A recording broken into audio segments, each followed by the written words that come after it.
good. I really like treating kids. Like, I have so much patience with kids kaysa mga adults.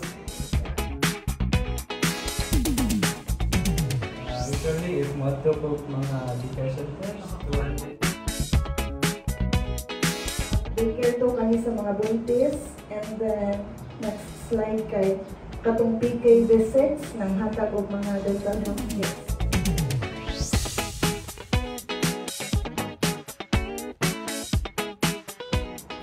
Share mga kuan lang.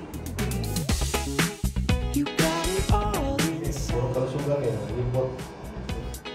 Mga bata, hindi daw itong ngipon. So, nasa sila yung mga certificate. Yung fulfillment sa public health dentist, magundahit jud siya. Kaysa private, I also do private sa amo. But lahi jud ang public health nga fulfillment para sa imong self.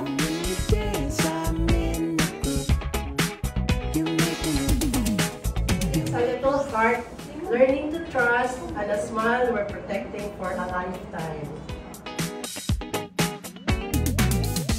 2025, so this is in Pilar. Ikapoy na ta, ipalingot na ta sa trabaho. Kunya, the best part of our job is seeing the joy on our patient's face, and that's all that matters. When the patient smiles, we smile, and underserved areas na makita nimo how happy they are nga naadyo ni adto para sa ilaha kay syempre walang-wala din.